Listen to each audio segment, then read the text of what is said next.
Part 1 এ blonde করেছিলাম, আজ আসল রং লাগানোর পালা। চলো দেখি এইবারও বন্ধুত্ব টিকবে কিনা।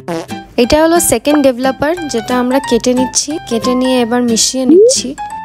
তারপরে এই কালারিং ক্রিমটা, এটা টেক্সচার অনেকটা থিক ছিল, যেটা অ্যাকচুয়ালি এরকম ক্রিম কালার। যখন আমরা ডেভেলপারের সঙ্গে দিচ্ছিলাম, মিক্স করতে করতে আস্তে আস্তে এটার কালার চেঞ্জ হয়ে যাচ্ছিল, দেখতেই পাচ্ছ। মিক্স করছিলাম ততই কালার চেঞ্জ হচ্ছিল, আস্তে আস্তে এরকম পার্পল কালার হয়ে গেছে। আগের ভিডিওতে তোমাদের দেখিয়েছিলাম যে ব্লন্ড করার পর চুলগুলো এরকম সেকশন করা ছিল, তো এটাই শুকিয়ে গেছে। আমার রুমমেট খুবই এক্সাইটেড এটা ধুয়ে আসার জন্য। ভেবেছিলাম চুল রং করা অনেক সহজ হবে, জাস্ট দুটো জিনিস মেশাও ব্যাস। প্রথমেই ছোট ছোট পার্ট করে চুলের সেকশন করে সেটাতে আমি কালার লাগিয়ে নিচ্ছি। এবার কালারটা একদম নিচ অব্দি লাগাচ্ছি, গোড়া থেকে লাগাচ্ছি না। যে দিকটাই বেশি লাগিয়ে সেটাকে রোল করে আস্তে আস্তে ক্লিপ দিয়ে উপরে টাকিং করে দিচ্ছি। এতগুলো সেকশন টাকিং করার জন্য ক্লিপ না পাওয়ায় আমরা জামা কাপড়ে ক্লিপ ইউজ করেছি। কি সুন্দর করে আমি ক্লিপ দিয়ে ছোট ছোট সেকশন করে নিয়েছি। মাথায় কিছুটা রং লাগিয়ে নিয়ে এই হচ্ছে এন্ড রেজাল্ট।